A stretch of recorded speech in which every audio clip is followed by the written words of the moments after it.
Welcome back to The Explainer. You know, if you've ever thought about back pain or spinal issues as just a simple mechanical problem, kind of like a slightly out-of-place Lego brick, well, get ready, because we're about to completely upgrade that perspective today. We are breaking down the really complex science of vertebral subluxation. We're moving way beyond the basics and looking at a super innovative mechanical intervention that literally aims to transform cellular chemistry. Let's get right into it. Okay, let's dive into this. Here's our quick roadmap for today. First, we're rethinking spinal dysfunction. Then, we'll unpack the 5 subluxation components. After that, we'll look at the percussion therapy intervention. And finally, achieving mechanotransduction. All right, Section 1, Rethinking Spinal Dysfunction, Beyond the Basics. So for decades, the historical view of spinal issues was honestly pretty straightforward. It was usually just summed up as, bones out of place or bulging discs. But the health science we're looking at today completely challenges that. It outlines this massive paradigm shift toward a much more comprehensive framework.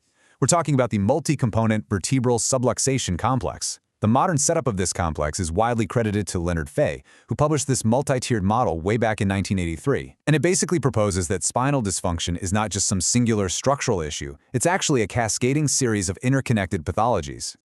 And just to give credit where it's due, the foundation of today's explainer and the really detailed breakdown we're about to explore comes straight from the workshops and resources of Dr. Nick Hodgson. Through his Super Healthy platform, he actually provides comprehensive training on how to practically manage this complex model in a real clinical setting. So we'll be using his framework to guide us through the science today.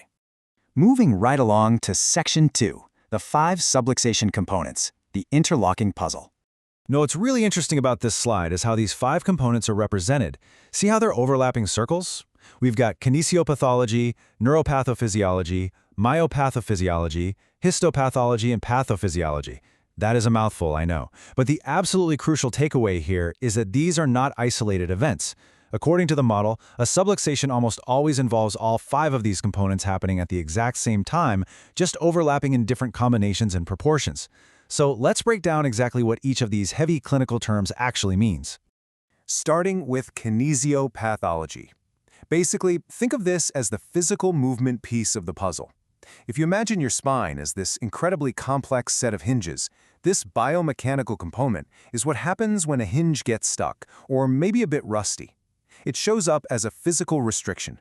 We're talking about facet joints that just aren't functioning properly, altered dynamics in your intervertebral discs, or just general range of motion issues.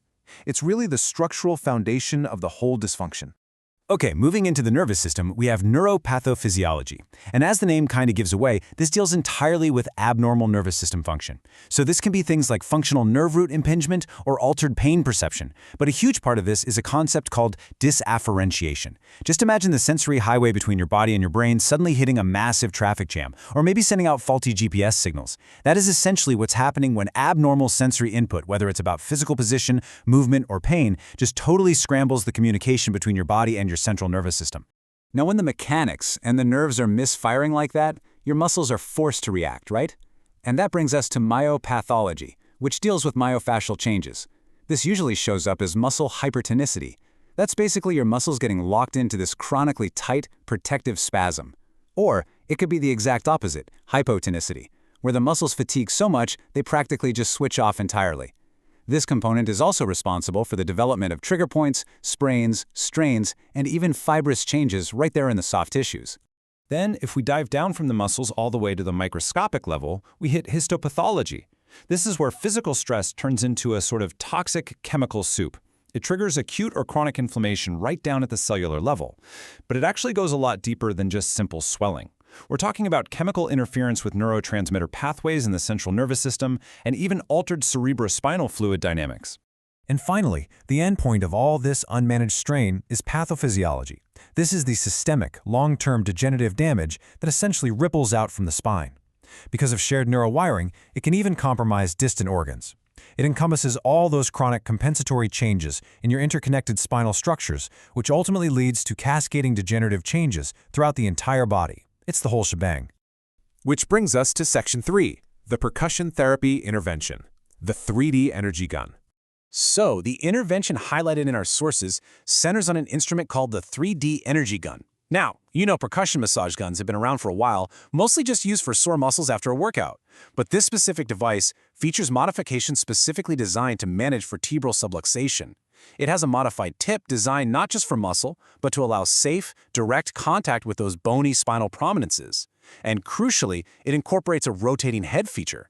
This actually adds torque or rotation to the impulse, which is considered absolutely critical for achieving a true three-dimensional correction in the spine. And this brilliantly illustrates that real eureka moment, mapping the working hypothesis directly to the problem. The physical actions of the 3D energy gun are designed to target the first 4 pathologies we just went over. Check this out. The mechanical impulse targets the stuck hinges of kinesiopathology. The energetic transmission works to clear up those nervous system traffic jams of neuropathophysiology. The physical percussion manually relieves the tight muscle spasms of myopathology. And then the resulting hyperemic response, which is just that healing rush of fresh blood flow, flushes out the chemical inflammation of histopathology. It all lines up perfectly. Now, our sources also detail some pre-advanced hypotheses from Dr. Hodgson regarding percussive therapy.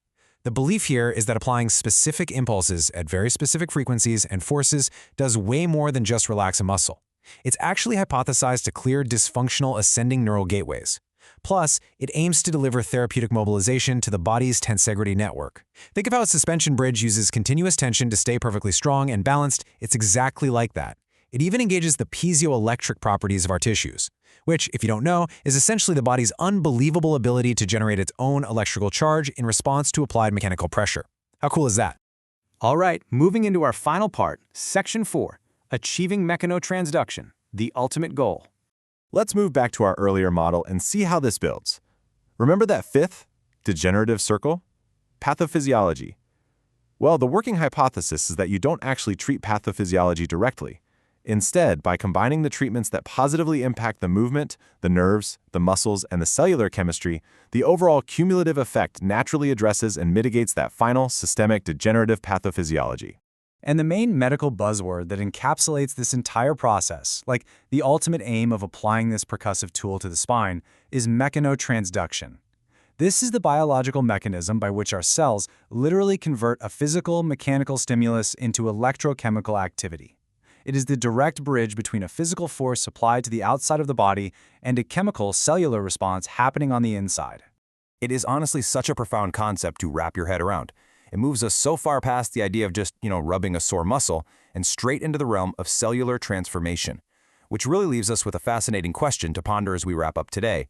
If a simple, highly specific physical impulse can truly alter cellular chemistry through mechanotransduction, can targeted mechanical stimuli actually hold the key to transforming our body's entire electrochemical health? It for sure makes you look at spinal health and the true power of physical intervention in a completely new light. Thanks so much for joining me on The Explainer today. Keep learning, keep questioning, and I'll catch you next time.